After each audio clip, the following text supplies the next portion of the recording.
আসসালামু আলাইকুম, welcome to Moni's cookbook. আশা করছি সবাই ভালো আছেন।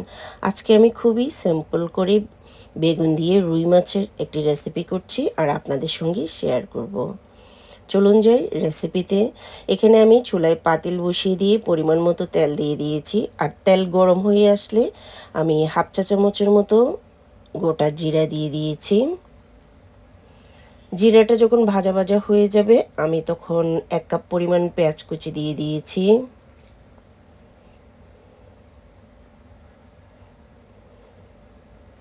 পেঁয়াজকে ভালোভাবে নাড়াচাড়া করে আমি হালকা ব্রাউন কালার নিয়ে আসব।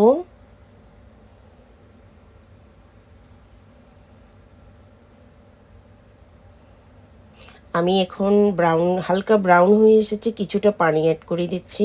মশলা দেওয়ার আগে পানিটা দিলে মশলার কালারটা কিন্তু ভালো থাকে। 1 টেবিল চামচ করে আমি মরিচ, হলুদ, ধনিয়া পাউডার অ্যাড করে দিচ্ছি।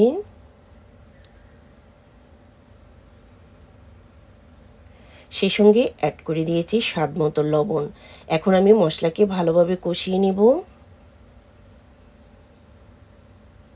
এই পর্যায়ে আমি 1 টেবিল চামচের মতো আদার পেস্ট দিয়ে দিচ্ছি। আবারও মশলার সঙ্গে ভালোভাবে আমি নেড়েচেড়ে দিচ্ছি। 6-7 মিনিটের মতো করে আমি মশলাটা কষিয়ে নিয়েছি। দেখতে পাচ্ছেন এখানে মশলা সুন্দর করে কষানো হয়ে এসছে। আজকে আমি রুই মাছ ব্যবহার করছি। মাছকে আমি প্রথমেই একটু লেবুর রস আর লবণ দিয়ে 10 মিনিটের মতো রেখে দিয়েছিলাম। যেহেতু মাছটা অনেক ফ্রেশ সেজন্য আমি আর ভেজে করি নেই, সরাসরি রান্না করছি। যদি মাছ ফ্রেশ না হয় আপনি অবশ্যই একটু প্রথমে ভেজে করলেই ভালো লাগে। আমি মাছটাকে এখন ভালোভাবে কষিয়ে নেব মশলার সঙ্গে।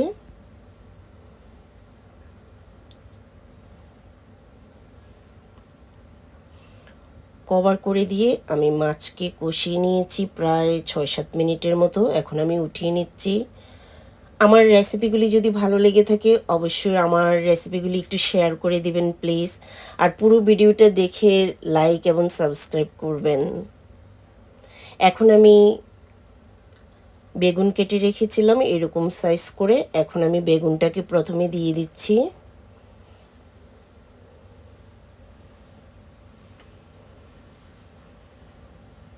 মশলার সঙ্গে নাড়াচাড়া করে নিয়ে বেগুনকে আমি কষিয়ে নেব।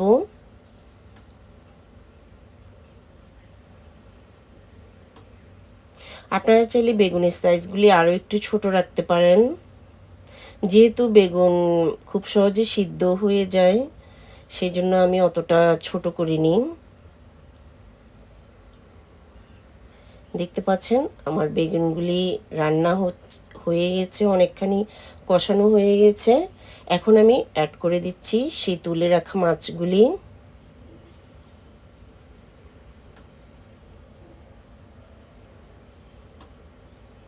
এই সিম্পল রেসিপিগুলি মাঝে মাঝে ভীষণ ভালো লাগে কিন্তু।